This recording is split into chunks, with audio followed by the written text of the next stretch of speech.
What's up guys, we've got our brand new 992 Turbo S here, and we're gonna walk you through some of that R&D process as we go step by step. So first up, I've got Adam here who's on our R&D team at Fabspeed, and he's gonna show us how the factory designed their OEM exhaust system and how it flows through, and they fit the design constraints that they had.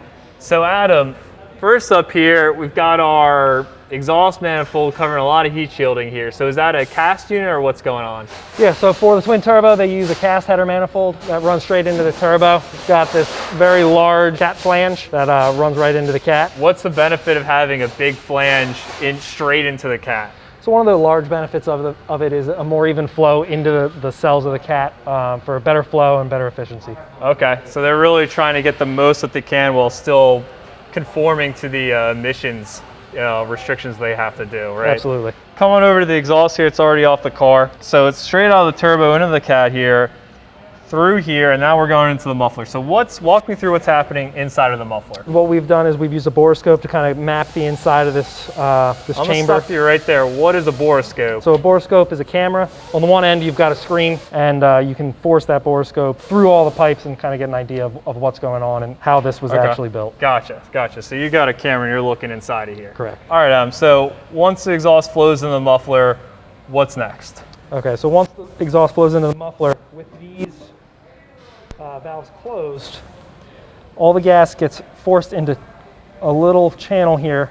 It's a 1.5 inch tubing that's all perforated. What that perforation does is it allows the exhaust gases to kind of mix in this chamber, which provides all of the muffling and the sound resonance deletion. So what you're saying is basically the exhaust gas comes in through this big tube and then it goes into a perforated tube, and when the valves are closed, it's forced to go through the perforations in the tube. Correct. And then it goes into the chamber. Exactly. Got it. Okay, so once the gas is in the chamber, now what's happening?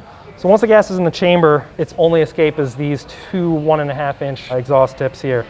If you had a section view of this, you'd see that the pipe runs all the way across the length of this chamber and pulls a hard 90-degree bend. So it's a lot of back pressure to force through here. There's not a lot of CFM flow. So basically, because it's so narrow and long, you're forcing all that gas out through there, and that's going to quiet it down because it's got such a small hole to go through. Yeah, it keeps the majority of the gas in the chamber for as long as possible before it's forced out.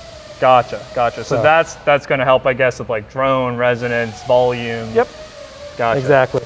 Once the valves are open, though, it's pretty much a 90-degree or 180-degree straight shot out the tips. Okay, so it just goes in, stays large tube, and comes all the way around and right out of it. Yep, it's a very short run. So pretty free flowing. I see another thing that's different from other Porsche exhausts I've seen is that it's using electrical valves instead of pneumatic valves. So what's the benefit of that? It's a simpler design. There's no worries of vacuum leaks, and personally, I think the biggest opportunity is exhaust blending. So blending, are you saying like you can have the valve half open instead of, because I know with vacuum it's either all open or all closed. Yep, typically with most systems that's the way it's operated. So gotcha. With this you can go half throttle, if you want to say that, with the exhaust, and kind of mix those tones. So you'll be able to tune the exhaust a little bit more, and it allows for probably for better emission standards and noise.